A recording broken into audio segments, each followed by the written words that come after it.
Hello and welcome to another video. Today we're going to do a CCU guide for the Coramor 2954 sale and include that with the Red Festival 2954 sale because CIG started late this year, so it seems like they're kind of putting both together.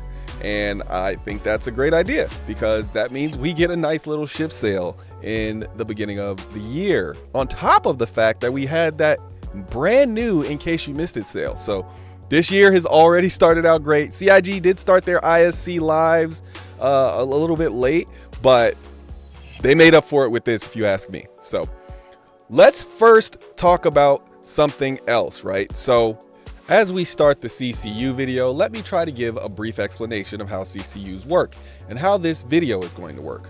I'll try to use an analogy to simplify as well. In reality, the way it works is you start with a ship you want to upgrade, preferably a cheap ship with LTI, which is lifetime insurance. Your goal is to reach the ship you want to upgrade to and receive a discount. Those discounts are created through upgrading the ship you have multiple times, taking advantage of other ships that happen to be having a war bond sale. War bond sales require you to input real money into the game without using store credits for the difference in price. For example, if I had a $90 value ship and wanted to upgrade to a $100 value ship with war bond and I have $10 of store credit, I cannot use that store credit to get the upgrade. I must pay $10 of new cash to get that war bond upgrade. To make up for the hassle, so to speak, CIG is giving me a discount for that $100 war bond ship. Imagine this video as a slow-moving train called the CCU train, and there may have been stops before you, or you may have to get off before other people, but we will get you to your destination, which is the ship you're trying to purchase. You may have to get off the train to purchase your ship before our designated stops at the war bond ships. That's okay. We move slow enough for you to get off while the train is still moving. We will give you directions for when to get off if you're not sure. If we miss your stop, leave a comment in our drop box down below, and we will do our best to assist you after we reach our final destination. This is your conductor speaking. We will start the video assuming you have the cheapest ship in the game, which is the Aurora MR. We will end the video at the most expensive currently available ship. We will only mention the ships that are time limited and are not always available. We encourage people to not apply the CCU until the ship is in game. We encourage people to simply save your CCUs so you can lock in the price. We also encourage people to purchase a CCU to any ships they like along the way to the one you want so that you can apply those if they come out before the ship you want. Lastly, we always say all ships will be able to be purchased in game, so it is never required to purchase a ship with real money. This guide is for people who don't mind doing so and for people who want to support the development of Star Citizen. All right, now that we've got that out of the way, I want to explain a little bit more. So here's what we know, right? If we wanted to just go through and pick all of the upgrades, right? We're just looking at war bonds. That's what everybody thinks it is essentially, right? You just go, you look at the war bond, you say, this is $145, right? And you could say, all right, so I'm saving $10 because generally this ship is $10, right? So if we went to the next war bond on our list, which is the F7C Heartseeker, we could say, look, we're saving $15, right? But here is the thing.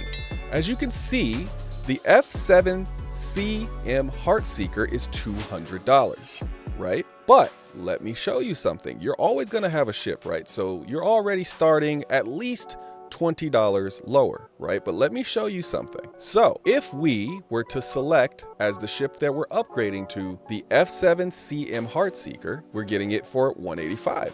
Right? So $15 saved. But if we go over here and we select the Prospector, look at that. It's $30 difference. So why does that matter? Well, if you're paying attention, you'll notice that we got the Prospector for $125, but we can upgrade the Prospector for $30. Do you see the difference? There's $45 that we should be paying for this upgrade, but because it's a war bond, we are actually saving money by chaining the upgrades. So we save the original money on the prospector, and we save the money on the Heartseeker, right? Which was $10 and $15, right? We add that up, that's $25. But we're saving an additional $20 by chaining the upgrades. So that's essentially why we chain the upgrades, if that makes any sense to everybody. All right. So now that I've given you a little bit of a demo, now let's go into what we expect, right? So this is our first upgrade, right? So the way that this works is you're effectively, whatever ship you started out with, this is going to be your first upgrade. So Prospector, you're going to get the Warbond Edition Prospector, and then you're going to get the Warbond Edition F7C Hornet. Now, if the ship that you want is between the 125 that you paid for the Prospector and 200, or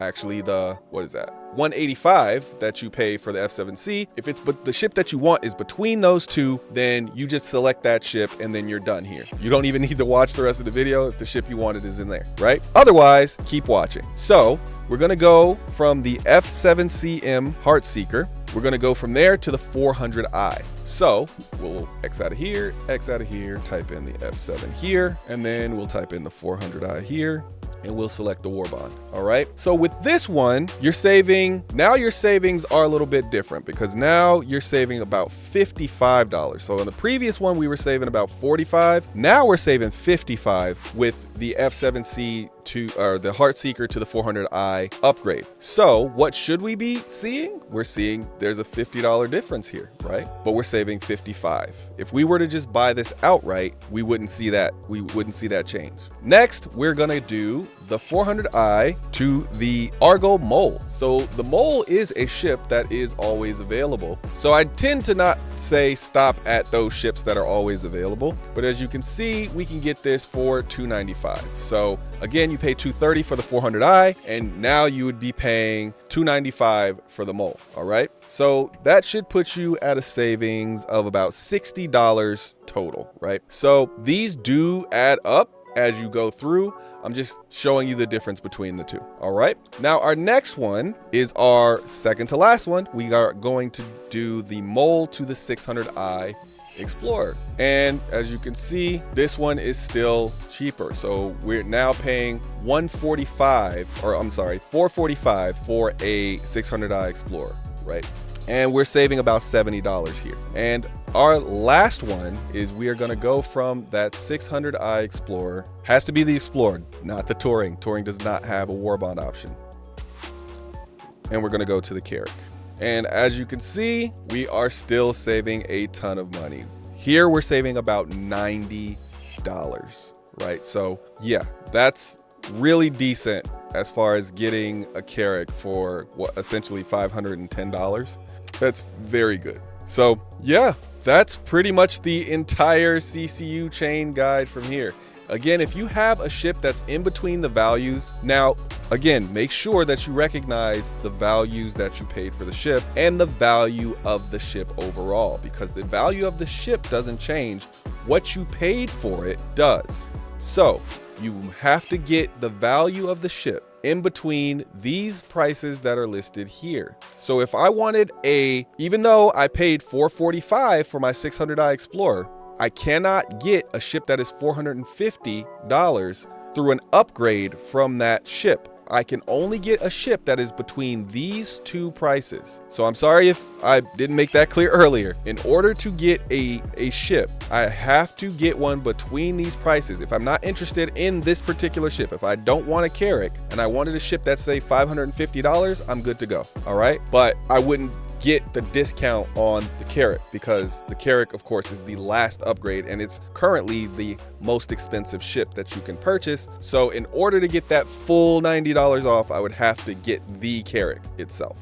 All right. So even if you don't want a Carrack, that might be an option for you. Maybe you just hold the Carrack because you got that discount and then you wait for something else that you want and then you upgrade again at the next Warbond available sale that's above the price of the Carrack. But just want to reiterate one more time, you have to buy what's in between the ship's value and the next ship in the Warbond category's value, right? So you have $125 of ships in between this that you can buy. So I also wanted to show you one more quick thing. I wanted to show you exactly how much money you would be saving. So if you look here, you'll see that we did exactly what we have been going through, and we put it all in the cart just so you could see how much you saved. So we have the Aurora ES to the War Bond Prospector. Then we have the, yes, that's correct. Then we have the Prospector Heartseeker.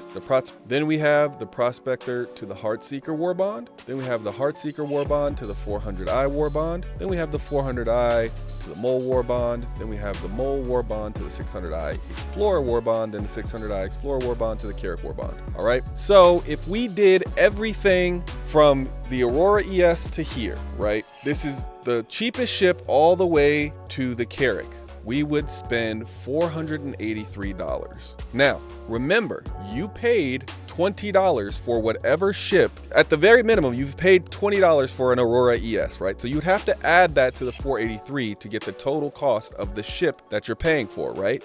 So we would have effectively received a Carrack. Now, of course, this is including the taxes that I have to pay. Your taxes may differ, but if I did every step that I just did and I add the $20 back, right? I have to add $20 to the 483 because I paid that $20 before we did any of this stuff. That would be $503.96. So we could essentially say $504. I would be getting a Carrack, which is a $600 ship, for $504 after taxes. That's after taxes. So if we were to take my taxes here off, and I don't have a calculator with me, but I will find one. So we effectively paid $464 for a Carrack. If you take the taxes out, we paid $464. That's what we're actually paying for the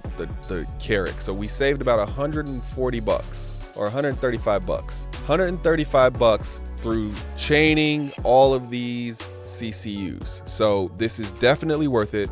$130, that's enough to buy one of these ships, right? So the War Bond for the Prospector is $125. So if I wanted to buy a Carrack, I could go through, if I had $600 to spend on a Carrack, I can go through this method, buy a Carrack for $483, and then I would still have enough money left over to get a Prospector, because the Prospector is $125 War Bond. So yeah, this is a legitimate way to upgrade your ships in Star Citizen. All right, so just to reiterate what we did, we went from the Aurora ES, assuming you start with that, to the Prospector. Then we went from the Prospector to the F7CM Super Hornet Heartseeker. And then from the Heartseeker, we went to the 400i. From the 400i, we went to the Mole. From the Mole, we went to the 600i Explorer. And then from the 600i Explorer, we went to the Carrack. And we saved money at each one of those steps. Again, you can get any ship in between there. All you have to do is stop wherever you need to on the train towards the Carrack from the Aurora ES. All right, that is it for this one. I will see you in the next one. Thanks for spending your time with us. Peace.